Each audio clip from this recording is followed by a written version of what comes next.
Mako na po. Nagmamadaling bumaba ng tricycle si Adrian nang makita ang inang si Aling Divina na buhat-buhat ang timba ng tubig na ipangdidilig nito ng halaman.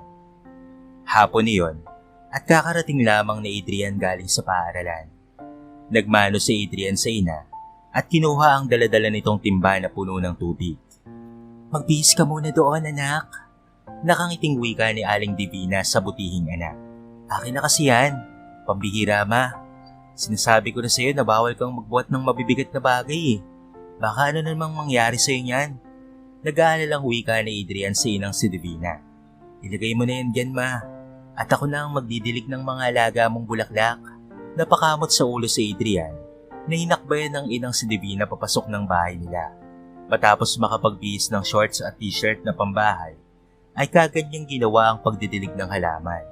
Napabuntong hininga na lamang si Aling Divina habang pinagmamasdan ng binata niyang anak na nagdidilig ng mga alagang bulaklak. Ayaw nitong pagbuhatin siya ng mabibigat na mga bagay. Salamat sa Diyos sapagkat binigyan siya ng anak ng napakabuti ang ugali. Si Adrian ay isang criminology student. Graduating na ito ngayong taon na ito, kaya excited na siya para sa kanyang anak. Matutupad na nito ang matagal nang pinapangarap na maging ganap na pulis. Ma, uuwi ba si Papa sa Sabado? Tanong ni Adrian sa inang si Divina. Oo anak, bakit? Kailangan po kasing lagyan ng fertilizer ang palay sa bukid, ma. Kaya hindi mo na ako makakasali sa laro ng team namin ngayong linggo. Pati sa bukirin nila, ay si Adrian din ang namamahala dito. May trabaho kasi ang ama nitong si Ronald na isang hardinero sa mansyon ni Mayor Samonte. Ang mayor ng lungsod nila, kaya itong anak niyang binata na si Adrian ang namamahala sa bukirin nila. Nagagawa pa rin itong pagtuunan ng pansin ng bukid nila kahit na si dinami-rami ng ginagawa nito sa paaralan. Kaya't napakalaki ng pasasalamat niya sa Diyos sa pagkakaroon ng anak na kagaya ni Adrian. Si Adrian ay nag-iisang anak nila ni Ronald. 8 taon silang naging mag-asawa na hindi nabihiyaan ng anak. Kung ano-ano na lamang ang ginagawa noon ni Divina para lamang magkaanak sila ni Ronald. Hanggang sa sumasama na siya sa mga prosesyon ng mga deboto ng Senyor Santo Niño. Halos ilang timbalan ng luha niya noon sa araw-araw niyang pagdarasal at pagluhod sa harapan ng Diyos para lamang bigyan sila ng anak ni Ronald. Hanggang sa ibinigay na nga sa kanya ng Diyos ang matagal niya ng pangarap. Ang pangarap nilang dalawa ng asawa niyang si Ronald na magkaroon ng anak na lalaki. Hiningi nila sa Diyos si Adrian. Lumalaki ang anak niya na isang napaka-responsableng bata at lagi nilang maaasahan sa lahat ng bagay. Sabado yon at nakahanda na si Adrian na dalhin sa bukid ang 5 sako ng pataba para sa palaya nila.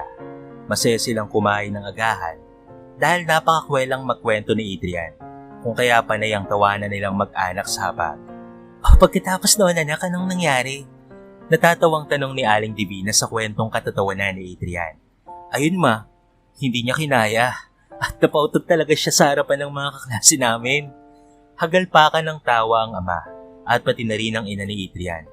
Pambihira talaga ang batang ito sapagkat napakakwela at may sense of humor pa.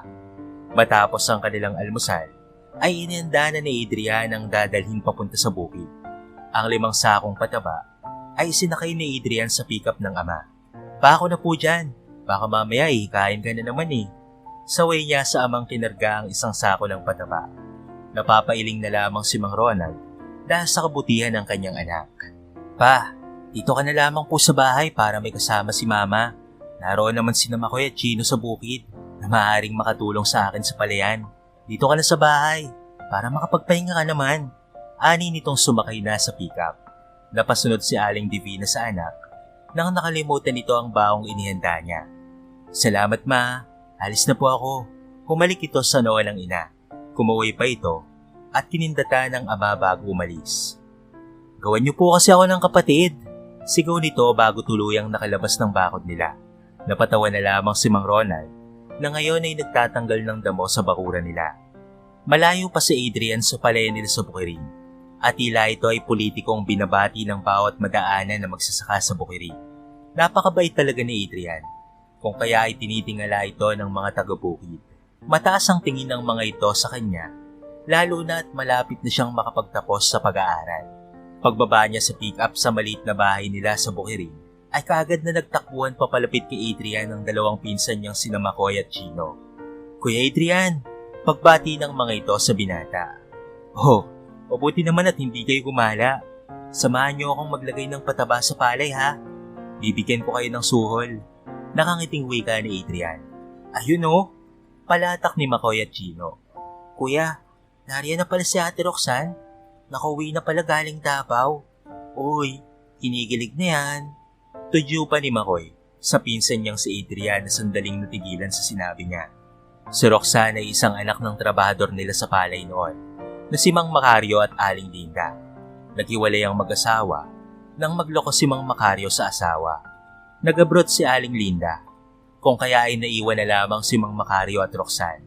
Pumuntang Davao si Roxanne para magtrabaho at iniwanan si Mang Macario na noon ay dinadala ang kabit sa bahay nila.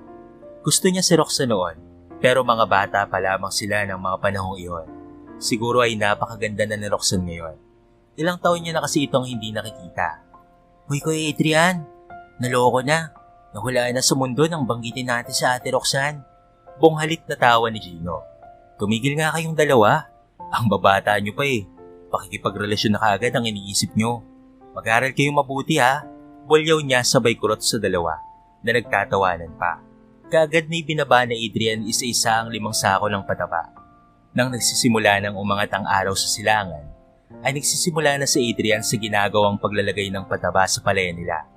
Kasama ang kwelang 2 pinsan na sina Makoy at Gino. 11:00 na ng umaga nang tumigil na sila sa paglalagay ng pataba at sumilong sa maliit na bahay ni Adrian sa gilid ng palayan. Ay sa wakas, konti na lang na blocks at matatapos na natin. Bulalas ni Adrian na naghahanda ng pagkain matapos maglinis ng kamay at magpalit ng damit. Pero kuya, sobrang sipag mo talaga, grabe ka. Nakakaingit ang kasipagan mo. Aral sa buong linggo, tapos tuwing Sabado ay nasa bukirin at tuwing Linggo ay nasa simbahan ka naman at nagsisimba. Kuya, wala kang oras sa babae? Natatawang wika ni Makoy sa pinsan niya. Kuya, may girlfriend ka na ba? Hindi ka pa ata nakaranas na magka-girlfriend eh.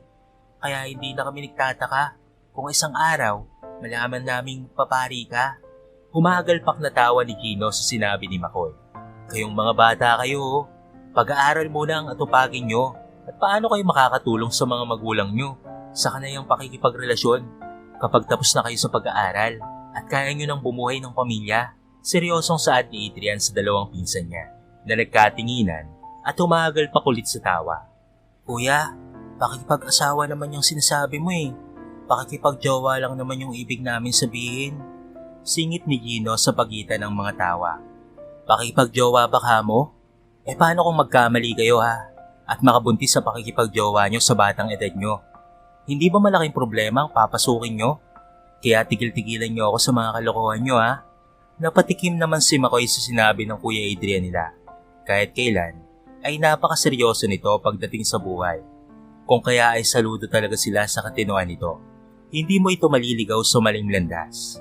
Pagkatapos nilang kumain, ay namahinga muna sila. Alauna pa sila babalik sa palayan. Kinuha ni Adrian ang nakasabit niyang gitara at sinimulan nitong kaskasin.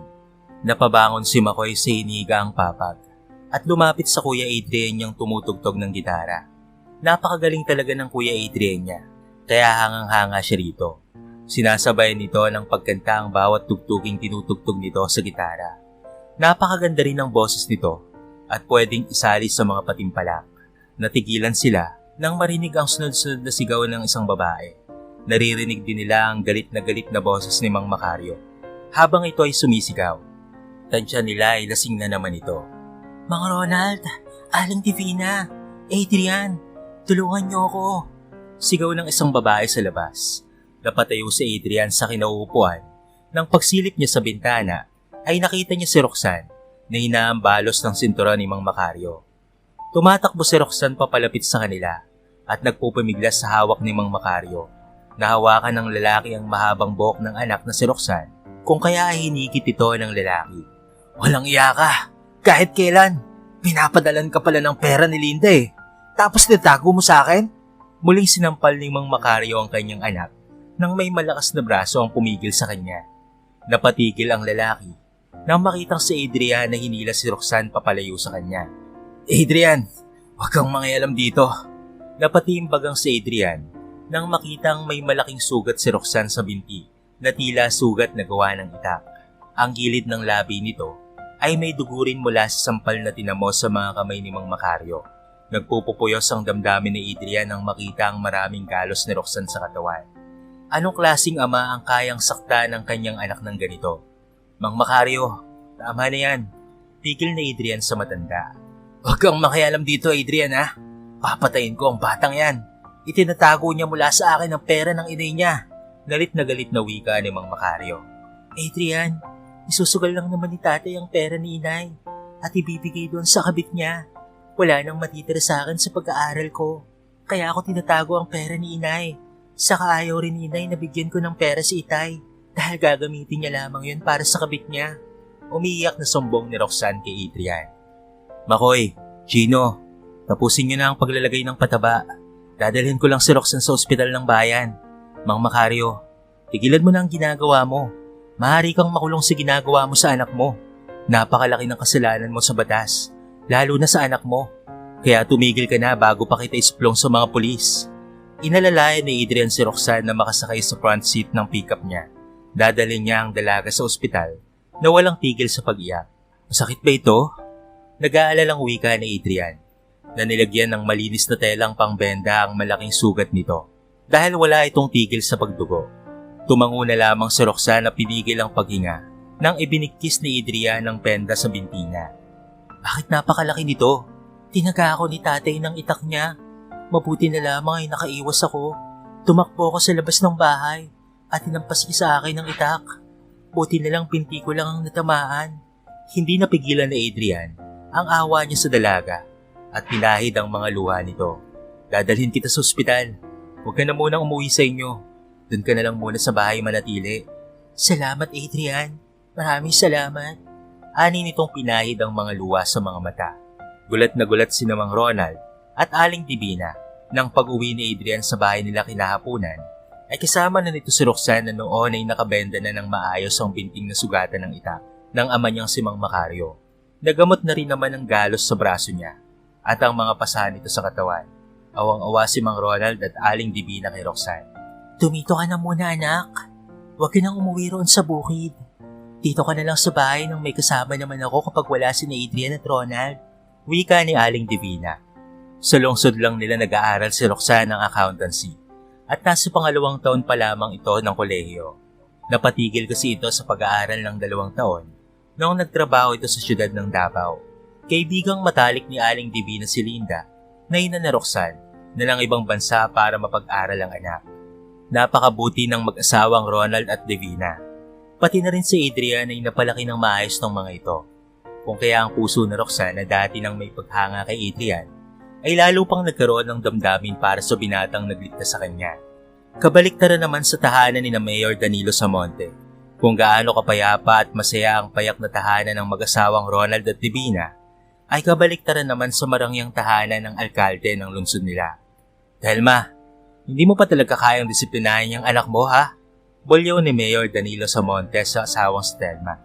Ikaw ang ama, kaya nasa sayo ang responsibilidad sa pangangaral sa anak mo.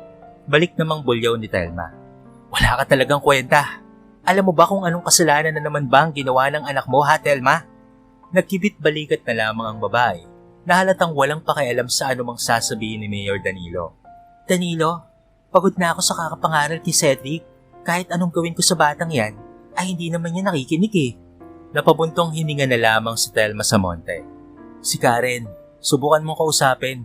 Baka maging okay pa ang relasyon nila kapag kinausap niya si Cedric. Telma, hindi ko na talaga alam kung ano ang gagawin ko sa anak natin. Nagkamali ba tayo na ibinigay natin sa kanya ang lahat-lahat ng bagay sa mundong ito ha? Naging mahinahon na rin si Mayor Danilo Samonte nang maalala ang batang Cedric na siyang bumuo ng buhay nila ni Telma. Okay, sige. Huwag kang mag-alala, Danilo. Kakausapin ko mamaya si Karen na patawarin si Cedric nang maging maayos na ang utak ng anak natin. Lasing na lasing si Cedric matapos hiwalayan ng asawang si Karen. Si Cedric ay ang nag-iisang anak ni Mayor Samonte.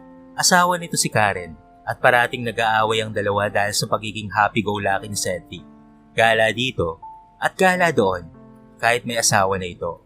Nabuntis nito si Karen noong nasa pangalawang taon pa lamang sila sa kolehiyo, kaya't ipinakasal nila. Akala ni Telma ay magbabago na si Cedric, pero ganoon pa rin ito, barkada ang inaatupag. At umaasa sa kanila ni Danilo. Hindi naman nila kayang talikuran si Cedric dahil sa sobrang pagmamahal nila rito. Mama, ayoko na. Pagod na ako sa relasyon namin ni Cedric. Parati na lamang akong umiintindi sa mga kamalian niya. Reklamo ni Karen sa biyanang si Telma nang kausapin siyang bumalik sa mansyon ng mga Samonte. Umalis si Karen doon matapos makipag-iwalay kay Cedric. Anak, mahal mo naman si Cedric, hindi ba? Mahal na mahal ka ng anak namin. Parati na lang siyang lasing simula noong umalis ka sa bahay. Kaya't bumalik ka na doon, iha Karen. Pakiusap ni Telma sa manugang niya. Pakiisipan ko, ma'am. Anak, kawawa naman kasi si Baby Sandy. Kapag maghiwalay kayong mag-asawa, ang bata ang isipin mo, anak. Napabuntong hininga na lamang si Karen at sumama sa biyanan niya pauwi. Naawa naman talaga siya sa anak niya. Naiinis lamang siya sa tigas ng ulo ni Cedric. Minsan ay binabaliwala lamang sila ni Sandy at mas sinuuna pa ang barkada nito. Napakaraming bisyo ni Cedric. Sigarilyo, inom, barkada at pati na rin droga.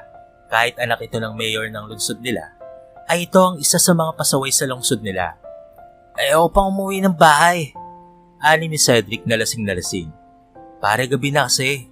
Hinahanap na ako na Lisa ngayon. Alam mo naman yun, di ba?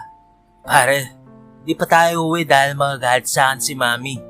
Susuray-suray sa Cedric dahil sa kalisingan nito. Pero si Karen, iniwan na ako ni Karen. Pare, kaya bahala na siya sa buhay niya. Galit na wika nito nang maalalang iniwan pala siya ni Karen. Ang anak na si Sandy ay naiwan sa Mami Telma niya dahil hindi siya papayag na mawala sa kanyang anak. Tinawagan na lamang ng kaibigan ni Cedric ang ama ng kaibigan na si Mayor Danilo dahil halos hindi na ito makatayo sa sobrang kalasingan. Kinabukasan ay nagising na lamang si Cedric na nasa loob na ng kwarto niya. Nagulat siya nang makita si Karen na seryosong nakaharap sa computer nito. Karen, bumalik ka! Napabuntong hininga na lamang si Karen na tinignan ng masama si Cedric. Galit na galit pa rin siya kay Cedric dahil sa pagiging mabisyo nito.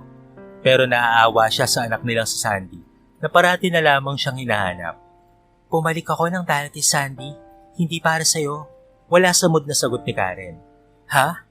Karen, para namang hindi mo ako kilala. Alam mo namang mahal na mahal kita.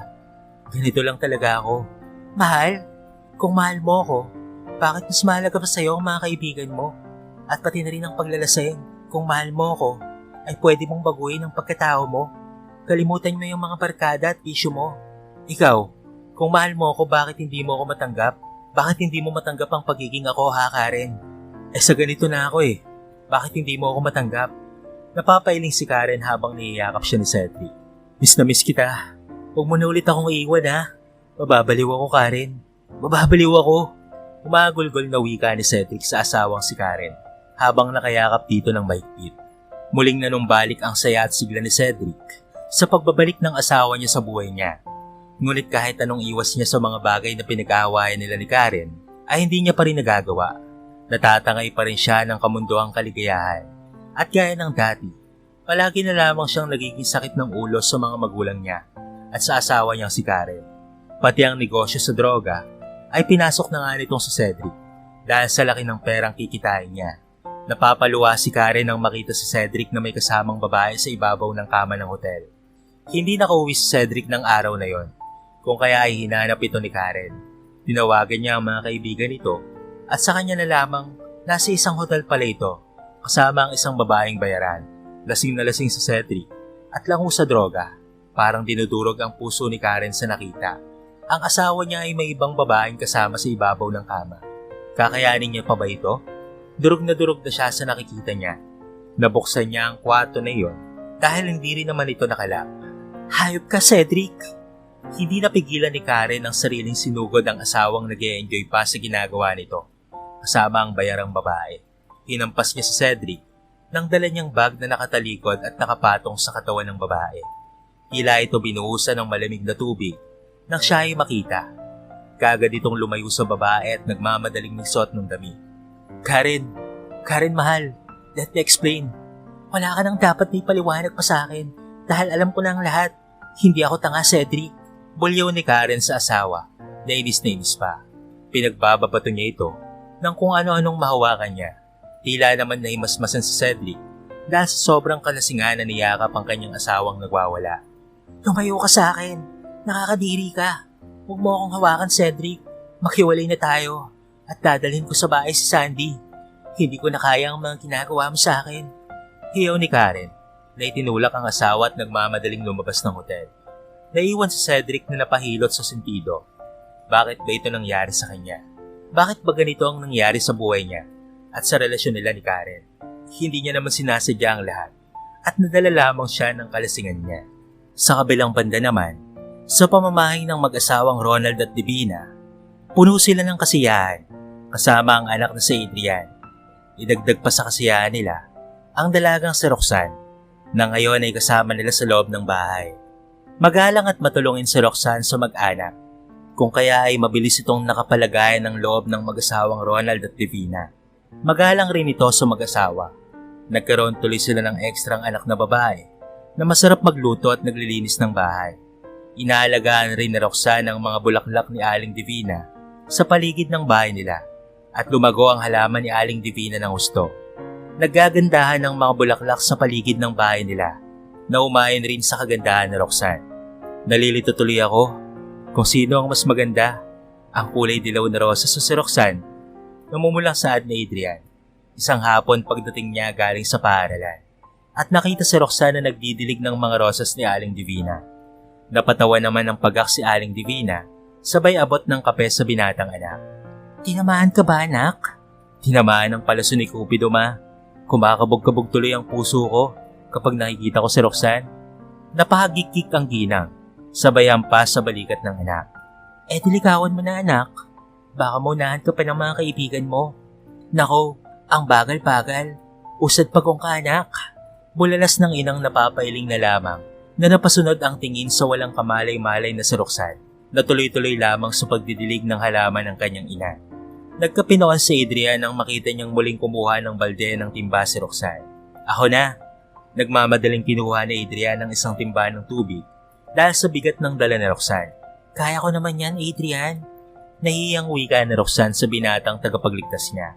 Mabigat ito, Rox. Kaya ako na, okay? Nakangiting wika ni Adrian na dinala ang timba sa hardin ng kanyang inang si Divina. Napasigaw si Roxanne nang biglang may lumabas na itis mula sa isang halamang dinidiligan niya. Lumipad ito bigla, kaya takot na takot si Roxanne na napalundag at napayakap siya kay Adrian. Nagulat naman noon ang binata na napahawak sa bewang ni Roxanne ng maigpit upang wag silang tumembwang na dalawa sa lupa. Namumula ang pisngi ni Roxanne nang magtama ang kanilang mga mata. Hawak siya ngayon ni Adrian sa bewang niya habang nakatitig sa maganda niyang mukha. Sorry, takot kasi ako sa ipis eh. Napakagatlabi na lamang si Roxanne nang hindi pa rin naaalis ang mga mata niya sa mga titig ni Adrian na tila tumutunaw sa puso niya. Idagdag pa ang nababaliw na yata niyang puso na napakalakas ang pagkabog habang napakalapit nila ni Adrian sa isa't isa. Okay lang, pwede mo naman akong yakapin kapag gusto mo ng kayakap. Natatawang wika nito. Hiyang-hiya si Roxanne dahil baka kung ano ang isipin nito sa kanya kaya't mabilis na inampas niya sa braso sa Adrian. Sara ka talaga. Nakikitawa na rin siya sa binata para maibsan ang pagkapahiyang nadarama niya. Saka bumitaw sa pagkakayakap kay Adrian, ngunit hawak pa rin siya ng binata sa bewang niya, kaya lalo tuloy bumilis ang pagpintig ng puso niya sa ginagawa ni Adrian. Isinabit nito sa tenga niya ang buhok na nakatabing sa mukha niya at sinipat ang pisngi niya, sabay bulong sa kanya. Miss Ganda, biniyag mo na ata ang puso ko. Muli ay napakagatlabi si Roxanne sa sinabi ng binatang si Adrian. Ang mainit na hininga nito ang siyang lalong nagdulot sa kanya ng pagkatulero. Niloloko mo ako, Adrian? Baka naman maniwala ako sa inyan. Kinakabang tugon niya kay Adrian. Totoo naman ang sinasabi ko at hindi kita niloloko. Hindi kita kayang lokohin. Ako ang unang makakalaban ng manloloko sa iyo at mananakit ng damdamin mo, Roxanne. Seryosong saad ni Adrian na ikinakabog lalo ng puso ni Roxanne. Napakalakas na ng pagtibok ng puso niya sa mga sinabi ni Adrian sa kanya. Adrian, bitawan mo muna ako. Nakatingin sa atin si Mama. Naiyang aniya nang makita ang kinikilig na mukha ni Aling Divina. Mama rin kasi ang tawag niya sa matalik na kaibigan ng Mama Linda niya na walang iba kung hindi si Aling Divina. O mamaya na yung lambingan yung dalawa ha. Tapusin niyo na muna ang pagdidilig ng halaman ko at tumidilim na oh. Abay ang mga batang ere. Nagmamadaling tumalikod si Roxanne na namumula ang pisngi dahil sa sobrang hiya. Sabay dilig ng halaman ni Aling Divina. Napakamot naman sa ulo si Adrian na pumasok ng kanilang bahay. Panira ng moment ang mama niya. Kinabukasan ay walang pasok at araw ng Sabado. Kung kaya ay masaya si Adrian at makakasama niya si Roxanne sa buong araw. Hindi kasi siya pupunta sa bukirin nila. Kung kaya ay ayayain niya si Roxanne na mamasyal mamayang hapon sa Heaven's Place. Isang magandang pasyalan sa lugar nila kung saan ay magandang panoorin ng sunset. Liligawan niya doon si Roxanne. Pagtatapat na siya kay Roxanne ng pag-ibig niya. Matagal niya nang gusto si Roxanne pero naghihintay siya ng tamang oras para sa lahat. Ngayon ay ilang araw na lamang ay magtatapos na siya sa pag-aaral niya. Kaya tanda na siyang ligawan si Roxanne. Minsan nang nalayo sa kanya ang dalaga noong panahong nagkahiwalay ang mga magulang nito. Sumama ito sa Mama Linda niya sa Davao at nanatili doon ng 2 taon hanggang sa nag-abroad na nga si Aling Linda at bumalik si Roxanne sa lugar nila, sa tatay Macario niya. Sobra niyang namiss si Roxanne noong mga araw na nawala ito sa kanya. Dati na silang magkaibigan ng dalaga at kasali rin ito sa mga circle of friends nila. Tuwang-tuwa nga ang mga kabarkada nila nang malamang nasa kanila na nakatira si Roxanne. Hindi na ito bumalik sa amang si Macario matapos itong bugbugin. Anak ko si Roxanne Divina, kaya karapatan kong kunin ang anak ko. Kita ni Adrian na napatakbo na lamang sa loob ng bahay si Roxanne nang makita ang ama niyang si Macario sa labas ng bahay ni Adrian. Kasulukuyang nililinis ni Adrian ang motorsiklo niya. Roxanne! Lumabas ka dyan! Roxanne! Alam kong nariyan ka sa loob. Sigaw ni Mang Macario. Kung gusto mong bumalik ang anak mo sa'yo, ay ayusin mo yung buhay mo. Sinasaktan mo pa yung bata eh. Maayos na pakiusap ni Aling Divina sa kumpare niya. Divina, anak ko si Roxanne, kaya karapatan kong disiplinahan siya. Pero anong kasalanan ni Roxanne? Nang halos patayin mo na siya. Hinampas mo pa ng itak si Roxanne, Mang Macario. Huwag niyo pong ipagpilitang kunin si Roxanne sa amin dahil maaari kang makulong sa ginawa mo kay Roxanne. Sabat pa ni Adrian na hindi napigilan ng sarili. Huwag mo akong tinatakot, Adrian ha. Hindi porket pulis ka na pwede mo nang itanan ng anak ko. Sigaw ni Mang Macario. Hindi ko tinanan si Roxanne. Iniligtas lang po kita na maging kriminal sa sarili mong anak ng araw na yon. Dahil halos patayin niyo na po si Roxanne, Mang Macario. At kapag maging kasintahan ko man po si Roxanne, ay siguraduhin kong ikaw po ang unang makakalam noon. Huwag kang gumawa ng kwento para lamang sirain kaming pamilya. Dahil nire-respeto po kita, Mang Macario. Nire-respeto ko si Roxanne dahil mahal ko po ang anak niyo. Pero hindi niyo na po maaaring saktan pa si Roxanne simula ngayon. Dahil ako na po ang harap sa kahit sino mang mananakit kay Roxanne. Baka nakakalimutan niyo po na kung paano mong hampasin ng itak si Roxanne. Pinagawan ko po yun ng blatter sa headquarters, Mang Macario. Mahina ang wika ni Adrian. Kumalma naman si Mang Macario nang mabanggit na Adrian ang kasalanang nagawa niya kay Roxanne. Nakalimot siya at natangay sa galit niya ng araw na yon. Kung kaya ay nasaktan niya ng husto ang kanyang anak na si Roxanne. Kakausapin ko lang ang anak ko, Adrian. Pumasok po kayo sa loob at maging mahinahon. Ako na po ang kakausap kay Roxanne para harapin ka niya. Iginiya ni Aling Divina ang kumpare niya sa salas habang si Adrian ay pumasok sa silid na Roxanne. Nakita niya si Roxanne na nakahiga sa kama at nagtutulog-tulugan. Alam niyang umiiwas lamang ito sa kanyang ama at ayaw itong kausapin. Rox, pagtawag niya. Hindi nakaligtas sa kanya ang mga nangingilid na luha ng dalaga. Roxanne, nandito ako, okay? Kaya huwag kang matakot. Hindi kita pababayaan. Kausapin mo ang tatay mo. Sabihin mo ang gusto mong sabihin sa kanya. At narito lamang ako sa tabi mo. Tinulungan niya ang dalaga na bumangon at nagtama ang mga mata nila. Parang hinaplos ng malamig na mga kamay ang puso ni Adrian nang makita ang mga luha na Roxanne. Kaya't niyakap niya ang dalaga. Roxanne. Napahiyak lalo si Roxanne sa balikat ni Adrian.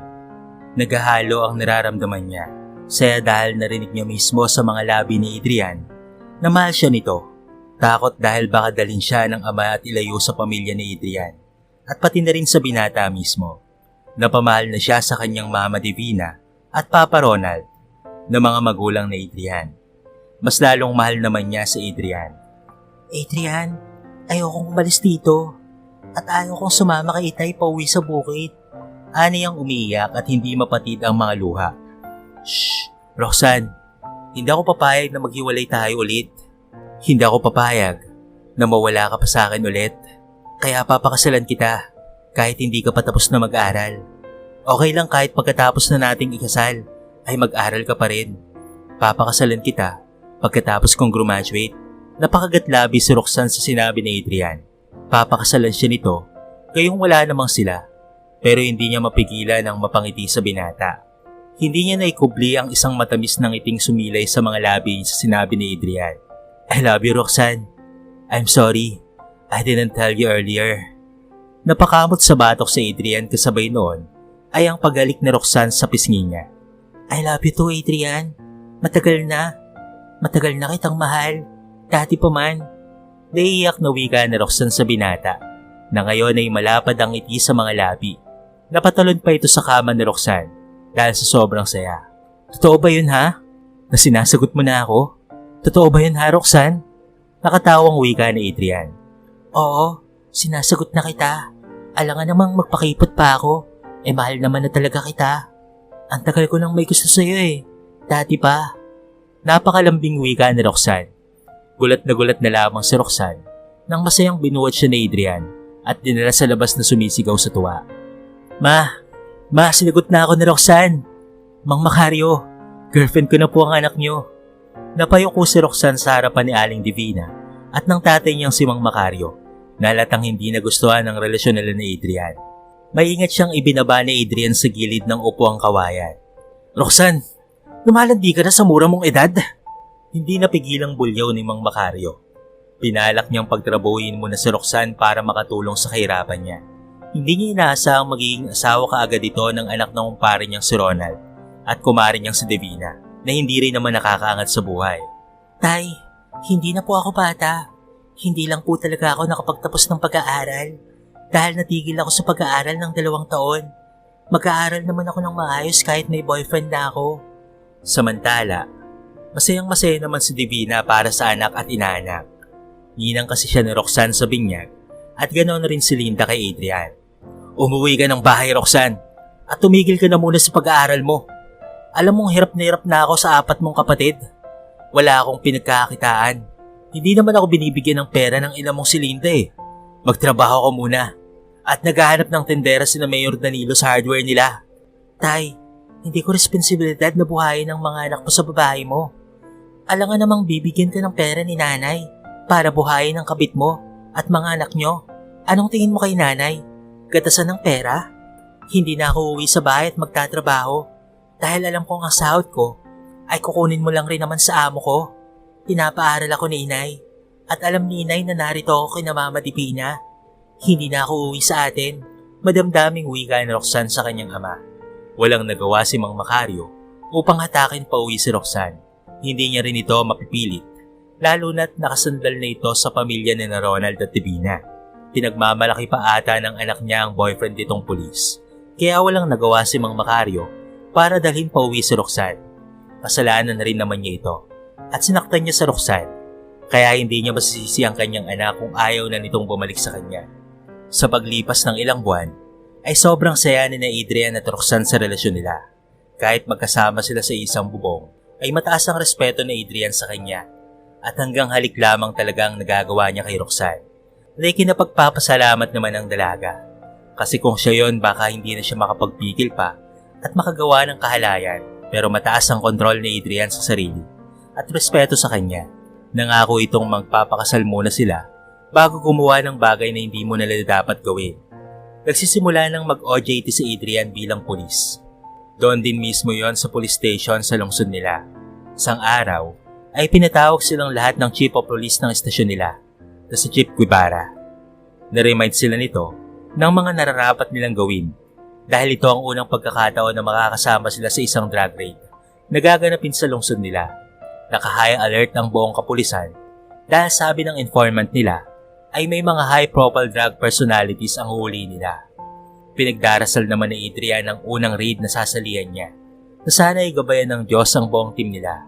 Kinagabihan ay nakapwesto na nga sila. Nagkukunwari silang mga barkada ng nagiinuman sa loob ng bar, habang isa-isa nilang minamarkahan ang mga taong huhulihin nila. Nakita na ni Adrian ang target nila ng team nilang mga OJT. Ito ay ang anak ni Mayor Samonte na si Cedric. Hindi akalain ni Adrian na makakabanggaan niya ang anak ng mayor nilang si Cedric. Pero wala na siyang magagawa dahil ito ang trabaho nila. Nagkasala sa batas si Cedric sa pagbili at paggamit ng droga, kaya wala na siyang magagawa para dito. Nagwawala pa si Cedric nang mahuli ito ng team ni Adrian. Siya ang namumuno sa team nila ng mga OJT, kaya siya ang naglagay ng posa sa mga kamay ni Cedric. Adrian, tol, ikaw pala to. Tol naman, pagtatakip ni Cedric sa balikat ni Adrian. Sakay na sa patrol car ang mga yan. Utos ni Chief Guevara, kaya't daan-daan niyang hinila si Cedric pasakay ng patrol car. Tol, magkano ba ang babayaran ko ha? Common, alam kong hindi ka pa naman ganap na pulis dahil naririnig kong sabi ni Mang Ronald, nag-OJT ka pa lang. Tol, magkano ang kalayaan ko ha? Nakangiting wika na Cedric sa kanya. Napatiimbagang na lamang si Adrian at itinulak si Cedric sa loob ng patrol car. Tol, magbabayad ako kahit magkano. Lalong nag-iinit ang pakiramdam ni Adrian kay Cedric dahil hindi porket estudyante pa lamang siya ay kaya nang baliin ang pagkatao niya ng pera. Nagkasala ka sa batas, tol, kaya pasensyahan na lamang tayo. Ilang beses mo na rin naman itong ginawa eh. Ano ba ang tingin mo sa mga pulis sa atin, bayaran? Matigas na wika ni Adrian na ikinatigil ni Chief Guevara. Galit na nagwawala si Cedric na bumaba sa patrol car.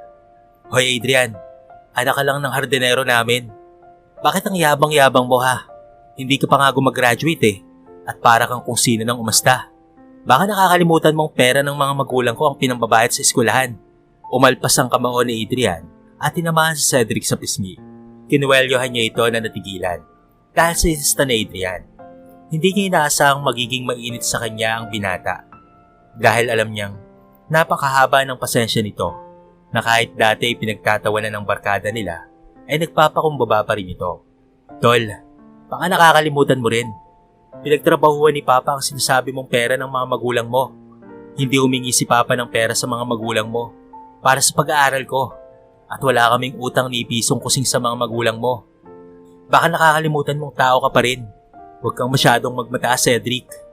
Galit na wika ni Adrian. Matatanggap ko kung ako lang ang iinsultuhin mo. Huwag lang ang mga magulang ko. Dahil wala akong taong hinahayaang mang-alipusta sa mga magulang ko. Kahit ikaw pa, na anak ni Mayor Samonte. Adrian, bata, tama na yan. Tinapik ni Chief Guevara ang balikat niya at itinulak si Cedric papasok ng patrol car. Manlalaban pa sana si Cedric nang tinutukan ito ng baril ni Chief Guevara. Kaya natahimik na lamang ito at tumigil na sa pagwawala. Napauwi si Adrian noon na nagpupupuyos ang kalooban dahil sa pang-iinsulto ni Cedric sa ama niya at sa pagkatao niya. Napansin kaagad iyon ni Aling Divina at pati na rin na Roxanne. Anong problema mo? Tanong ni Aling Divina sa anak. Nahuli namin si Cedric, ma.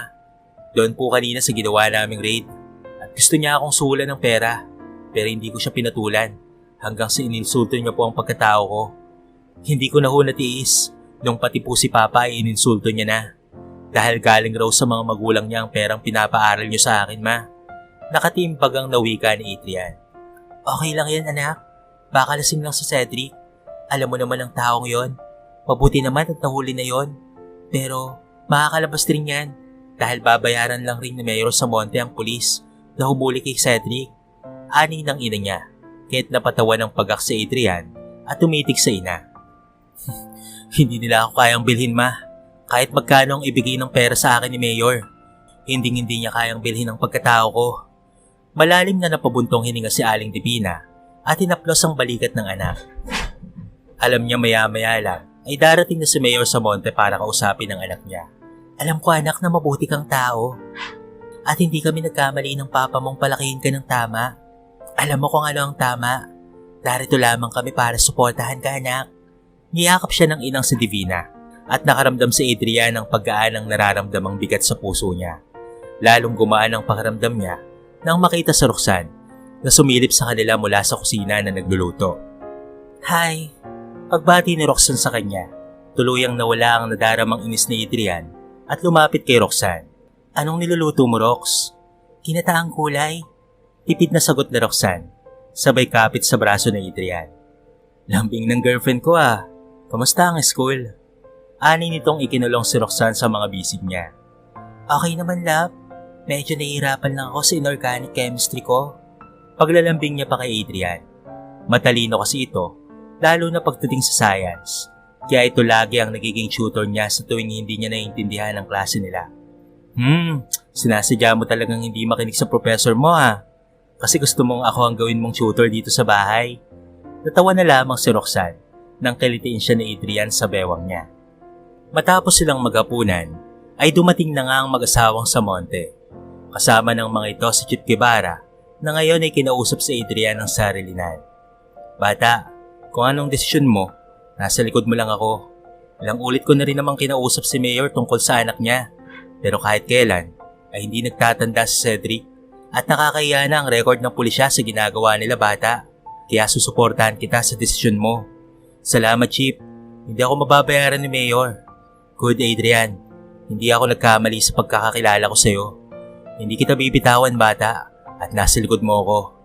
Adrian, narito kami para makipag-usap sana sa'yo. Huwag mo nang sampahan ng kaso sa Cedric. Nakahanda kaming magbayad, iho. Hindi ka naman naiba sa amin, iho eh. Para ka na rin naming tunay na anak. Aniya ni Ma'am Telma nang magkaharap sila sa salas ng mga magulang Cedric. Nagkasala si Cedric sa batas, Mayor at Ma'am Telma. Kaya nararapat lang po na pagbayaran niya ang kasalanang nagawa niya. May hinaong wika ni Adrian. Hindi nakaligtas kay Adrian ang pag-ikis ng mga panga ni Mayor Samonte. Look Adrian, alam kong mabuti kang tao. Isipin mo rin kung sa'yo mangyayari ang nangyari kay Cedric. Anong gagawin ng mga magulang mo? Adrian, babayaran ka namin kahit magkano. Lalong naiirita sa Adrian kay Mayor Samonte. Ang buong akala nito na lahat ay kaya niyang paikutin sa kanyang mga palad dahil sa laki ng kanyang pera. Manang-mana dito sa Cedric na mukha ring pera. Nakakala ay pera ang pinakamakapangyarihang bagay dito sa mundo. Hindi maaari sa akin yan, Mayor. Dahil hindi ako kailanman gagawa ng bagay na ikapapahiya ng mga magulang ko. Kaya sigurado po akong hindi yan mararanasan ni na Mama at Papa. Wala akong karapatan para magsalita pero kaya lumaki ang ulo ni Cedric kasi naroon kayong mga magulang na laging nakadipa sa mga kasalanang ginagawa niya. Kaya nagkaganyan po si Cedric nang dahil po sa mali niyong pagpapalaki sa kanya. Hayaan niyo siyang magbayad ng kasalanan niya. Nasuntok ni Mayor Samonte ang mesa sa harapan ni Adrian. Divina, yung anak mo, disiplinahin mo ang batang ito. Hindi niya yata kilala kung sino ang binabangga niya ha? Bulyaw ni Mayor Samonte sa ina niyang si Divina. Kailanman, Mayor, ay hindi ako nagkulang sa pagdisiplina kay Adrian. Ikaw yata ang nakalimot na nakatungtong sa munti naming pamamahay. Walang mali sa ginawa ng anak ko. Kasalanan niya ng anak mo, kahit pagbayaran niya ang kasalanan niya. Matapang ring wika ng kanyang mama Divina. Mga walang utang na loob! Baka nakakalimutan yung sa pamamahay namin nagtatrabaho si Ronald. Hiyaw naman ni Mayor Danilo sa kanila. Hindi ko nakakalimutan yan, Mayor. Pero wala kaming utang na loob sa inyo. Dahil pinagtatrabahuan ni Papa ang lahat ng perang ibinibigay mo bilang sahod sa kanya. Wala kaming inutang sa pamilya mo. Nakakuyom ang kamao ni Adrian na nakaharap sa Mayor ng lungsod nila. Mayor, tama ang bata ko. Kasalanan niya ng anak mo. Kaya dapat ay pagbayaran niya ang kasalanan niya. Hindi napigilang sabat naman ni Chip Guevara.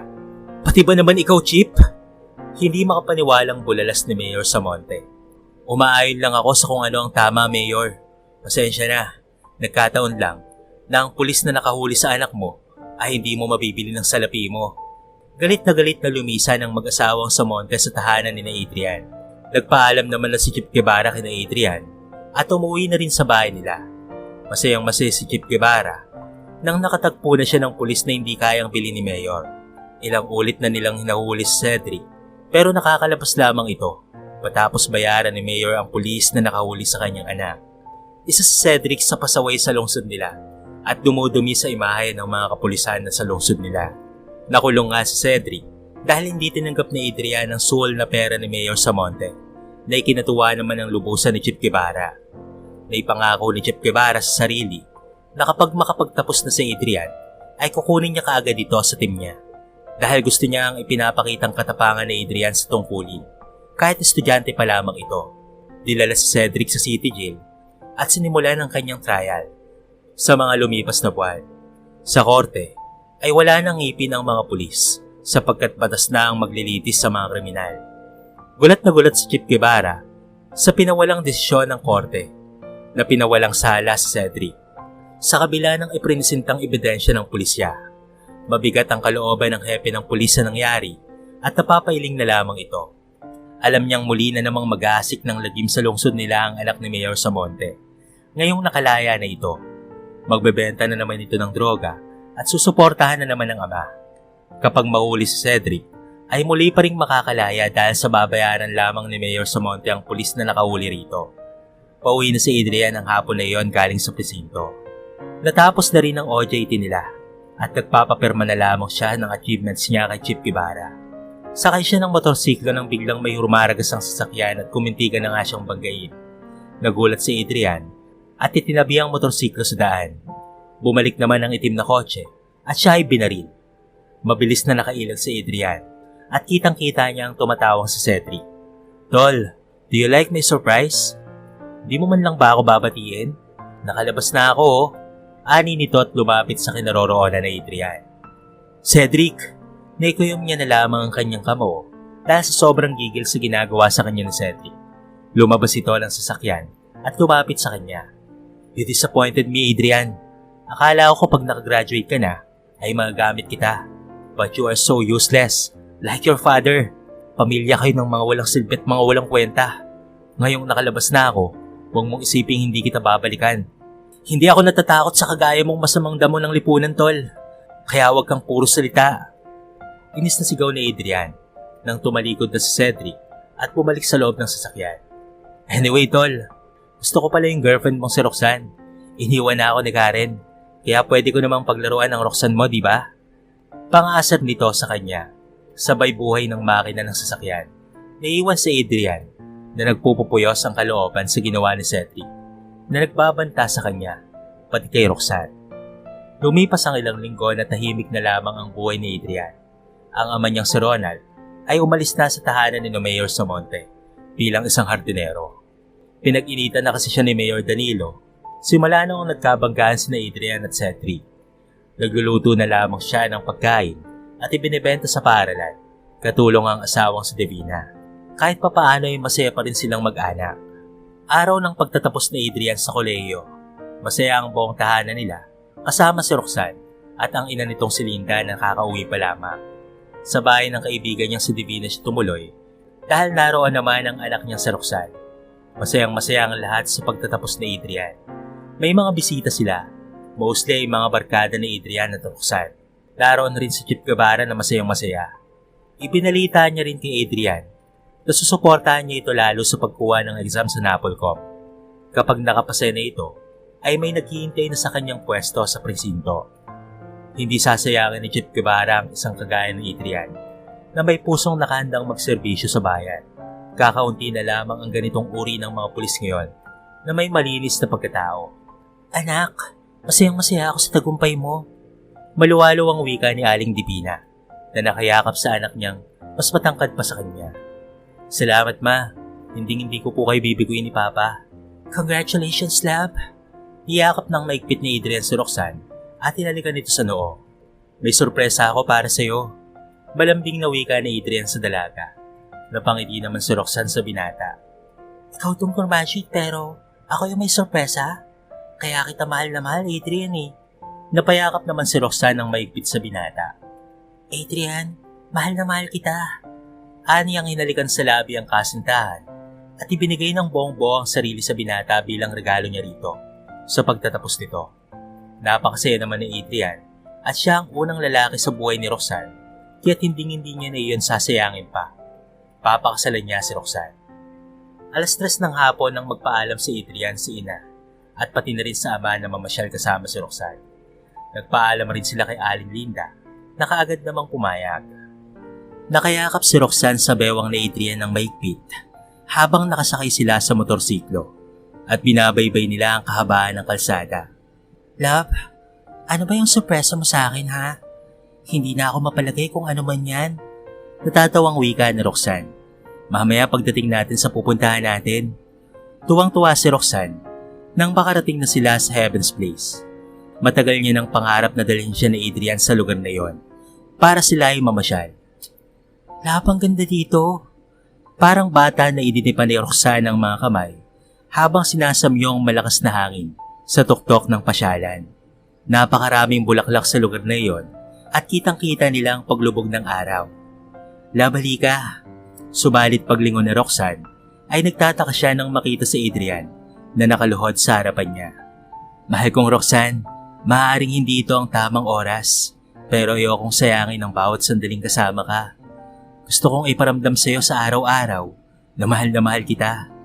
Roxanne Bernabe, my love, my sweet love, and queen of my life.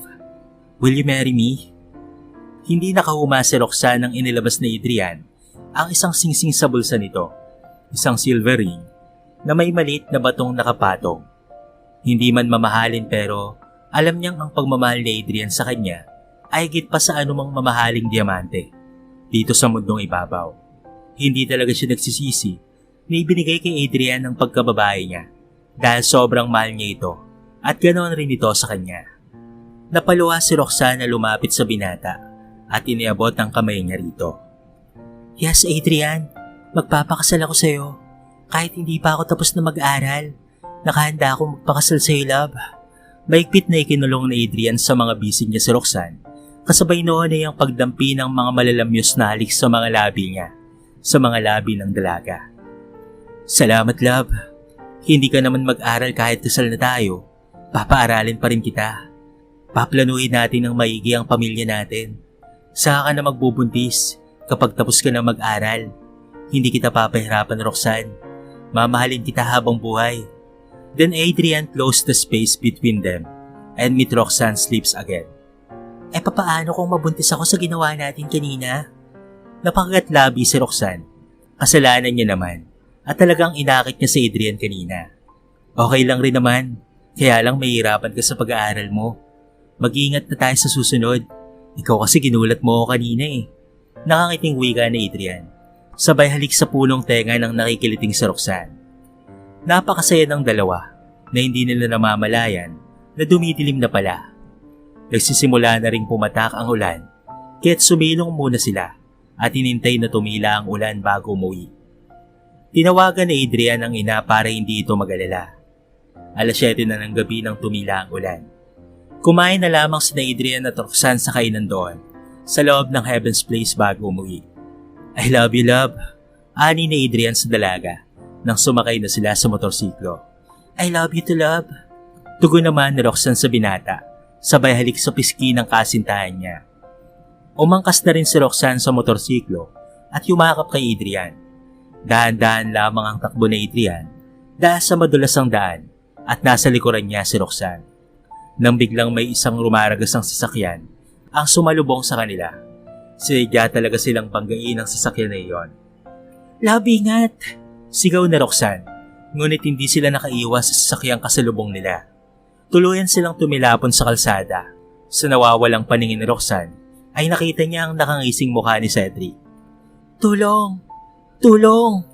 Nawalan ng malay si Roxanne. Nagimbalang kabahayan ni na Ronald at Aling Divina nang makatanggap ng tawag mula sa ospital. Nasa ospital daw si Adrian at Roxanne. Kaagad na sumakay sila ng sasakyan ni Jeep Guevara papunta sa ospital na pinagdalhan kay Adrian at Roxanne. Nanginginig ang buong kalamnan ni Aling Divina nang iginiya sila ng doktor sa morgue. Isang bangkay ang tinabunan ng puting kumot, ang tumambad sa kanila ni Ronald at kaibigang si Linda. Nawala ng ulirat si Mang Ronald nang tumambad sa kanya ang basag na mukha ni Adrian. Anak! Anak! Anong nangyari sa mabait kong anak? Adrian! Tila nawala sa sarili si Aling Divina dahil sa nangyari kay Adrian. Si Aling Linda naman ay dinaluhan ng anak na si Roxanne na nagkamalay na. Hinanap nito si Adrian. Nay, si Adrian po.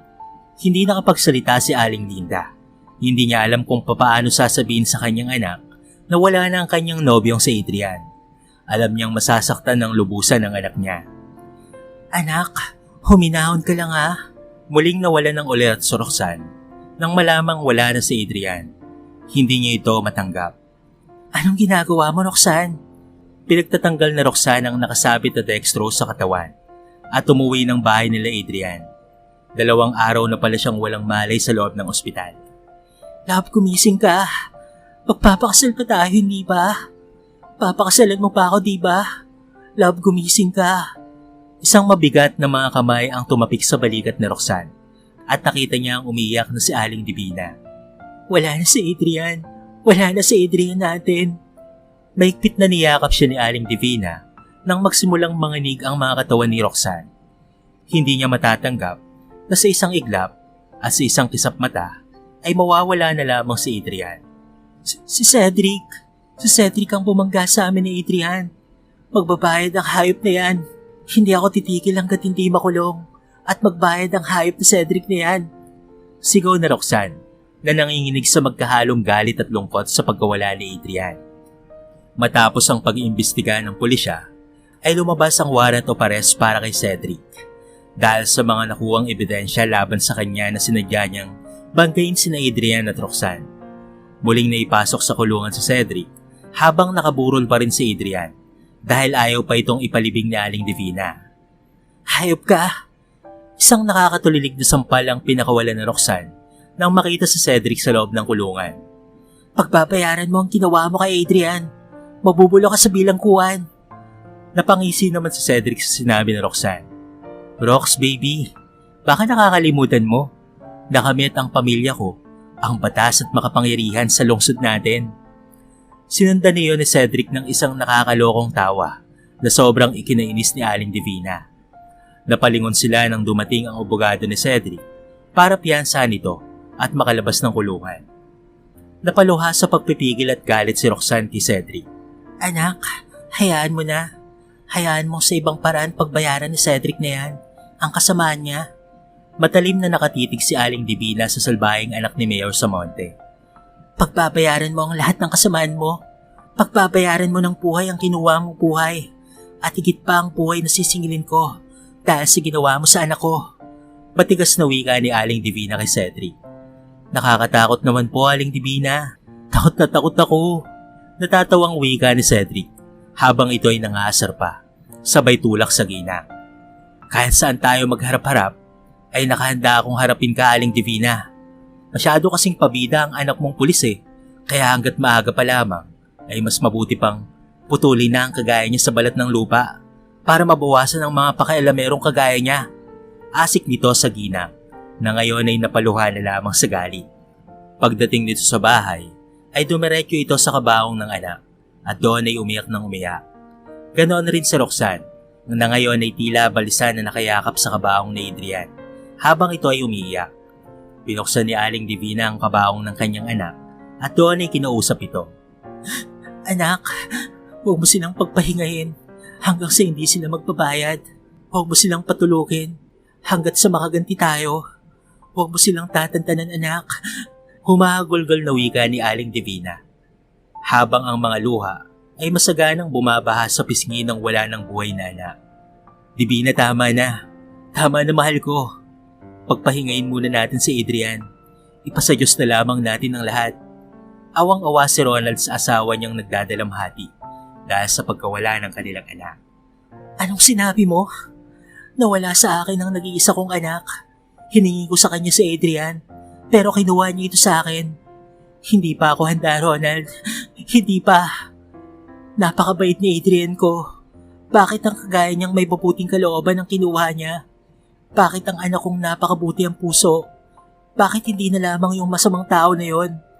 Bakit hindi na lamang sila, Ronald? Bakit hindi na lamang sila? Humagulgol si Aling Divina na niyakap na lamang ng asawa niya ng mahigpit. Maya-maya lang ay nagulat ang lahat ng nasa lamay nang dumating si Mayor Samonte. Dumiretso ito sa loob at lumapit kay Ronald. Condolence, Ronald. Pasensya na sa nagawa ng anak ko, ha. Tanggapin mo ito para sa kabayaran ng kasalanang nagawa ni Cedric sa anak mo. Iniabot nito ang isang sobre ng malaking halaga ng pera na hinablot na Roxanne. Hindi namin kailangan ng pera nyo. Lumayas kayo. Mga walang iya kayo. Walang halaga ng pera ang tutumba sa buhay ni Adrian. Mga wala kayong kwenta. Anong klase kang ama ha, Mayor Samonte? Anong klase kang ama? Isa kang walang kwentang ama na kinukonsinti ang kasalanan ng anak. Hindi kami titigil hanggat hindi namin nakakamtan ng katarungan para sa pagkamatay ni Adrian. Lumayas ka. Layas. Nagwawalang sigaw naman ni Roxanne na hinahampas kay Mayor Samonte ang dalang pera at mga bulaklak ng patay na dala nito. Mayor Samonte, kung hindi namin nakamit ang hustisya sa lupa, pasintayin mong kunin namin ang hustisyang nararapat para kay Adrian. Sa paraang alam ko, nagbabaga ang galit sa mga mata ni Aling Divina na nakatitig sa mayor ng lungsod nila na nagmamadaling nilisan ng lamay ni Adrian. Lumipas ang ilang araw ng pagkalibing ni Adrian. Marami ang lugluksa. Ang mga taga-bukid na tinulungan ni Adrian, ang mga kaklase at kabarkada, ang mga kapitbahay at ang buong pamilya niya. Ang mga taong naiwan ng dala ang pait at sakit ng biglaang paglisan ng isang napakabuting anak at mamamayang si Adrian. Maririnig sa sementeryo ang palaho ni Aling Divina at Roxanne. Si Roxanne na nawalan ng kasintahan, nawalan ng pag-ibig at kinabukasan ay nawalan ng malay sa pagdadalamhati. Kinagabihan ay nagsindi ng kandilang itim si Aling Divina sa harapan ng kanilang pintuan habang pumasok sa loob ng kwarto at doon ay nakaluhod na nananalangin at umusal ng maldisyon sa buong pamilya ni Mayor Samonte. Isusumpa kita. Isusumpa ko ang buong pamilya mo, Mayor Samonte. Lalo ka na, Cedric. Mararanasan nyo kung gaano kasakit ang mawalan ng pamilya.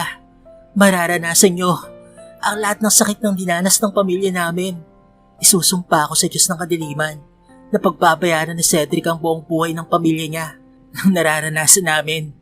Mararanasan nila ang sakit ng pagkawala ng nag-iisa nilang anak. Isinusumpa ko, huwag mo silang pagpapahingayin, anak. Huwag mo silang bigyan ng oras na manahimik. Napahagulgol si Aling Divina na nakaluhod na nakadipa ang mga kamay sa harapan ng isang krus na kulay itim at ito ay nakabaliktad pa. Gabi-gabi ay nagsisindi siya ng kandilang itim sa harapan ng pintuan nila. Hindi siya titigil hanggat sa hindi niya makamit ang katarungan na nararapat kay Adrian. Itigil mo na ang ginagawa mong yan, Divina. May Diyos na nakakaalam ng lahat. May Diyos na nagbibigay ng katarungan, mahal ko. Naririnig niya tayo at nakikita niya ang nangyayari sa anak natin. Pakiusap ni Ronald sa asawa. Kung hihintayin natin ang Diyos mo, Ronald, kailan pa niya sa atin ibibigay ang katarungan? Masayang-masaya ako nang narinig niya ang panalangin natin noon na binigyan niya tayo ng anak. Pero isa lang ang binigay niya sa atin, Ronald, at kinuha niya pa. Hindi ko maintindihan kung bakit niya ito nagawa sa atin. Divina, mahal, mahiwaga ang Diyos. Siya lamang ang nakakaalam ng lahat. Hindi natin maaaring arukin ang kagustuhan ng Diyos, Divina. Hindi natin maaarok yon. Ipagdasal na lamang natin na magbayad ang lahat ng taong may kasalanan kay Adrian. Kung dito sa lupa ay ang pera at kapangyarihan nila ang batas, sa mga kamay ng Diyos may katarungan, Divina. Sa mga kamay niya ay makakamit natin ang hustisya. Kaya tigilan mo na ang pagmamaldisyon, mahal ko. Huwag mong hayaang pati ang kaluluwa mo ay sunugin sa impyerno kasama ng mga taong may kasalanan sa anak natin. Mahabang paliwanag ni Ronald sa asawa. Sa mga sumunod na araw ay napakalungkot ng tahanan ni Mang Ronald at Aling Divina. Maya't maya ay dinadalaw sila ng mga kaanak nila mula sa bukid, lalo na ang kanilang mga pamangkin na sina Gino at Makoy. Natuto ang mga ito sa nangyari sa pinsang si Adrian. Inayos nila ang buhay nila at napagpa siyang mag-aral muli. Sa nangyari kay Adrian ay nabuksan ang mga mata nila sa katotohanang maiksi lang talaga ang buhay ng tao. Kaya dapat habang buhay ka pa ay gawin mong makabuluhan ang buhay mo. Mahalin at pahalagan mo ang mga taong nasa paligid mo upang sa paglisan mo, mawala ka man sa mundong ito ay mananatili ka sa puso't alaala ng mga taong nagmamahal sa iyo. Si Roxanne naman ay narito pa rin sa tahanan ni Ronald at Divina. Palagi siyang nakaagapay sa mga magulang ni Adrian at hindi niya kailanman iniwan ang mga ito. Isang buwan ang nakalipas at napapansin ni Roxanne ang palagi niyang pagkahilo at pagsusuka. Pa, buntis po ako. Anak namin ni Adrian. Naluluhang wika ni Roxanne. Hindi niya napigilan ang sariling maiyak sa magkahalong lungkot sa pagkawala ni Adrian at sa isa batang nasa sinapupunan niya, ang anghel na iniwan sa kanya ni Adrian bilang alaala nito. Napakasaya rin ng mga magulang ni Adrian at tila nabuhayan ng mga ito ng loob nang malamang buntis si Roxanne sa anak nilang si Adrian. Tuwang-tuwa sila sapagkat magkakaapo na sila. Gayon rin ang ina niyang si Linda, na alagang-alaga siya at hindi na bumalik pa sa ibang bansa. Sa paglipas ng mga araw, sa pag-ikot ng karma sa buhay ng mga Samonte, isang buwan mula nung makalipas na patay ni Cedric sa Adrian, ay tila nabaliw na ito at minsan ay wala na sa tamang pag-iisip. Ano ba, Cedric? Ibaba mo kami. Ibaba mo na kami sa sasakyan mo. Hindi kami sasama sa iyo ni Sandy. Nababaliw ka na. Sigaw ni Karen sa asawang hiniwalay na niya. Pinwersa sila ni Cedric na sakay sa sasakyan nito. Nitong mga huling araw ay parati silang ginugulo ni Cedric. Tila ito nababaliw na pabalik-balik sa bahay ng mga magulang niya para kunin sila ni Sandy. Hiniwalay niya ng tuluyan si Cedric nang malaman ang karumal-dumal na ginawa nito kay Adrian. Hindi niya kayang tanggapin na ang kanyang asawa ay isang kriminal at mamamatay tao. Awang-awa siya sa pamilya ni Adrian. Napakabuti ng mga ito. Magkakilala sila ni Adrian dahil sa isang school lamang sila noong high school pa sila. Kilala ni Adrian halos lahat ng mga estudyante sa campus nila dahil sa pagiging matalino at mabuting tao nito. Minsan pa nga siyang tinulungan noon ni Adrian noong sinumpong siya ng asma sa mansyon ng mga Samonte at si Mang Ronald ang tumulong sa kanya na madala siya sa ospital. Kaya hindi niya na kaya pang tanggapin ang kasamaan ni Cedric. Oh, nababaliw na ako, Karen. Mas lalo pa akong mababaliw kapag iniwan mo ako. Karen, nakikita ko si Adrian. Naririnig ko ang boses ni Adrian. Kaya kailangan kita sa buhay ko para hindi ako mabaliw. Naipokpok ni Cedric ang kamay sa manibela. Ano ba? Dahan-dahan ka sa pagpapatakbo. Hiyaw niya ng tila napakabilis na ng takbo ng sasakyan nila. Napayakap si Karen sa kanyang anak na si Sandy na noon ay takot na nakatitig sa amang namumula ang mga mata at nanlilisik pa. Karen, huwag mo akong iiwan. Bumalik ka sa akin. Nababaliw na ata ako, Karen. Nakikita ko si Adrian palagi. Palagi niya akong binubulungan. Sumurrender ka na sa mga pulis at akuin mo ang kasalanan mo kay Adrian, Cedric. Saka ka pa lamang magiging malaya. Nagulat na lamang si Karen nang sakalin siya ni Cedric. Gusto mo akong makulong, ha? Cedric, Petrak, Cedric. Cedric, ano ba ang mapapanggana tayo? Umalingaw ang sigaw ni Karen nang sumalpok ang sasakyan nila sa isang malaking truck. Sa mga nanlalabong paningin ni Cedric ay nakita niya ang dugo ang mukha ni Adrian na nakatitig sa kanya. Adrian, Tol, patawad. Patawarin mo ako, Tol. Patawad, Tol. Hiyaw nito bago nalagutan ng hiningang nakadilat ang mga mata. Takot na takot naman ang driver ng truck na nagmamadaling iniwan ng sasakyang sumalpok sa truck niya. Wala namang ibang tao sa paligid. Wala rin CCTV sa bahaging iyon, kaya walang nakakita sa kanya. Nagmamadaling tumakas ang driver ng malaking truck at lumayo sa lugar na iyon. Iniwan ang bangkay ng mag-anak na hindi niya sinasadyang mabangga. Kinagabihan ay nawindang ang lahat sa buong lungsod sa nabalitaang patay na si Cedric at ang buong pamilya nito, kasama ang asawang si Karen at ang anak na si Sandy na bumangga sa isang malaking truck. Pinaghahanap na ng mga pulis ang tumakas na driver ng malaking truck. Napaiyak si Aling Divina sa saya sapagkat sa wakas ay nabigyan na ng katarungan ang pagkamatay ni Adrian. Tumigil na siya sa pagmamaldisyon dahil alam niyang mali yun. Pero ang Diyos na mismo ang nagbigay sa kanila ng katarungan na kanilang hinihingi. Ang Diyos na nakatingin sa lahat ng taong inaapi. Ang Diyos na makatarungan at nagbibigay ng parusa sa mga taong mapagmataas at hindi marunong bumaba sa lupa. Naaksidente rin ang sinasakyang kotse ni Telma noong araw mismong nalaman niyang nawala na ang kanyang anak. Kaya kasabay ng anak niya ay binurol din si Madam Telma sa mansyon ng mga Samonte. Nakalood si Mayor Danilo Samonte sa harapan ng tahanan ni Mang Ronald at Aling Divina. Ngayon nararamdaman niya ang nararamdaman ng mag-asawa nang mawala sa kanila si Adrian. Naramdaman niya ang sakit ng pagkawala ni Cedric at ng buong pamilya niya. Halos mabaliw na nga itong si Mayor Samonte. Adrian, patawarin mo ako, anak. Patawad, Adrian. Patawarin mo ako. Ibalik mo sa akin si Cedric. Ibalik niyo sa akin ang anak ko. Ibalik niyo sa akin ang asawa ko at pati na rin ang apo ko. Divina, Ronald, patawad. Hiyaw ni Mayor Danilo sa harapan ng bahay ni Mang Ronald at Aling Divina na nagdadalamhati sa pagkawala ng buong pamilya niya. Napakalupit ng tadhana sapagkat lahat ng pamilya niya ay kinuha na sa kanya. Ani pa nga ng kasabihan, kung ano ang iyong ipinunla ay siyang iyong aanihin rin. Ipinunla ni Mayor Samonte ang kasamaan sa pamamagitan ng pagkonsente sa lahat ng kasamaang ginagawa ng kanyang anak. Ngayon ay inaani na niya ang ipinunla niyang kasamaan dahil sa pagiging protektor niya ng droga na ipinakalat ni Cedric sa lungsod nila. Sapat na ang ebidensyang hawak ng mga pulis para ipakulong si Mayor Samonte at alisin ito sa pwesto. Ngayon ay wala na itong takas sa batas ng lupa. Sinasabi ring huwag mong gawin sa iba ang ayaw mong mangyari sa iyo. Pinatay ni Cedric si Adrian sa pamamagitan ng pagbangga ng kanyang sasakyan.